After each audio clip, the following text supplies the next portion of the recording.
You've been trying to climb a ladder that was never built for straight lines. And every time you slip, you believe the ladder is broken. It's not. The ladder was never straight to begin with. You set the goal. You make the plan. You feel motivated. And then life happens. You miss a day, then two. Then you're off the wagon completely. And the voice arrives. See? You can't stick with anything. But here's what no one tells you. Self-improvement isn't failing you. The way you measure it is. You've been sold a myth that progress is a smooth, steady upward line, that every day should be better than the last, that if you ever go backward, you've lost. This is the myth of linear ascension, and it is destroying more people than laziness ever will. Think about it. You read the book, you watch the video, you wrote the goals in your journal with a fresh pen and clean handwriting. And for 3 days, maybe 5, you felt unstoppable. Then Tuesday hit. You were tired. You were stressed. You skipped the thing. And instead of seeing that as a normal human fluctuation, you saw it as evidence. Evidence that you are fundamentally broken, that you don't have what it takes, that other people can do this, but you cannot. That story is a lie, but you've told it so many times it feels like a fact. The truth is, the people posting their streaks and their progress photos and their morning routines, they fell too. They just didn't film the fall. You are comparing your behind the scenes to everyone else's highlight reel, and then punishing yourself for the difference. And the cruelest part? The self-improvement industry profits from your shame. It sells you the next system, the next planner, the next course. Because if you believed your current system was working, you'd stop buying. They need you to feel broken. They need you to believe the problem is you, not the measurement. But the problem was never you. The problem was the ruler. You were using a straight line ruler to measure a spiral path. And every time the spiral curved, you called it failure. The real shape of growth is not a line. It is a staircase with landings, a spiral with plateaus, a messy, beautiful scatterplot that trends upward only when you zoom out. The moment you stop demanding perfection from every single day, you stop quitting when a single day goes wrong. Here is the shift. You have been treating every stumble as a verdict, a final judgment on your character. But a stumble is not a verdict. It is data. It is information. It tells you where the terrain is rough. It tells you where your footing needs adjustment. It does not tell you who you are. The problem was never your discipline. The problem was your definition of success. You defined success as an unbroken chain. And the moment one link snapped, you threw away the entire chain. You didn't lose because you fell. You lost because you believed falling meant the game was over. But the game is never over. Not until you decide it is. Growth does not happen in a straight line. It happens in waves, in surges and retreats, in bursts of clarity followed by fog. And the fog is not failure. The fog is where the next breakthrough is hiding. Every plateau you've ever hit was not a dead end. It was a landing, a place where your body and mind were integrating what you'd already learned. The plateau is not where progress stops. It is where progress consolidates, where the foundation hardens before the next floor is built. But you never saw it that way. You saw the plateau and panicked. You changed the plan. You switched the system. You started over, again, and again, and again, never realizing that the restart was the problem, that staying on the plateau for one more week would have been the breakthrough. You don't need perfect consistency. You need rapid re-entry. The skill is not never falling. The skill is falling and getting back up before the shame fossilizes. Think of it like a plane. A plane is off course for most of its flight. It drifts left, corrects. It drifts right, corrects again.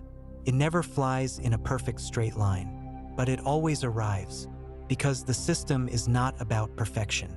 The system is about correction. Your life works the same way. You will drift. You will miss days. You will eat the thing you said you wouldn't eat. You will skip the workout. You will procrastinate. This is not failure. This is flight.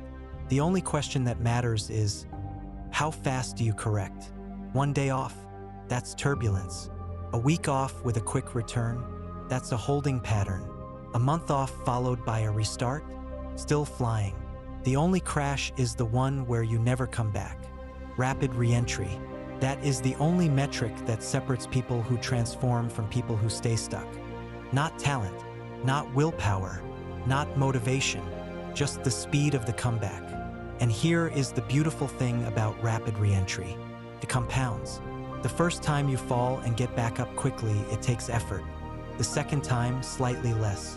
By the 10th time, it becomes automatic. You build a reflex, a muscle memory for recovery, and that reflex becomes your identity. You stop being the person who quits. You become the person who returns. And a person who always returns is a person who cannot be stopped. The streak doesn't matter.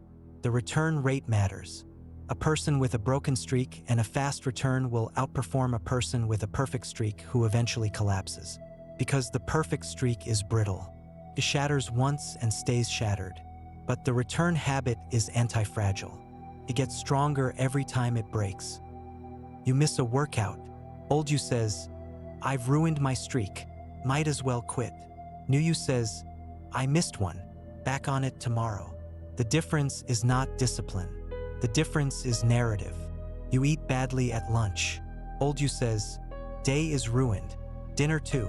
New you says, "That was one meal. Next one is fresh." The difference is not willpower. The difference is perspective. You procrastinate for a week. Old you says, "I'm a failure. I always do this."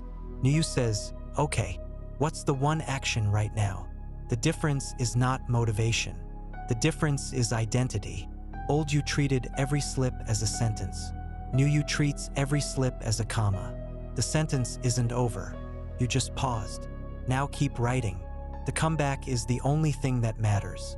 Not the stumble, not the streak, not the perfect record. The comeback.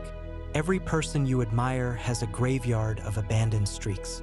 They just never let the graveyard become their home.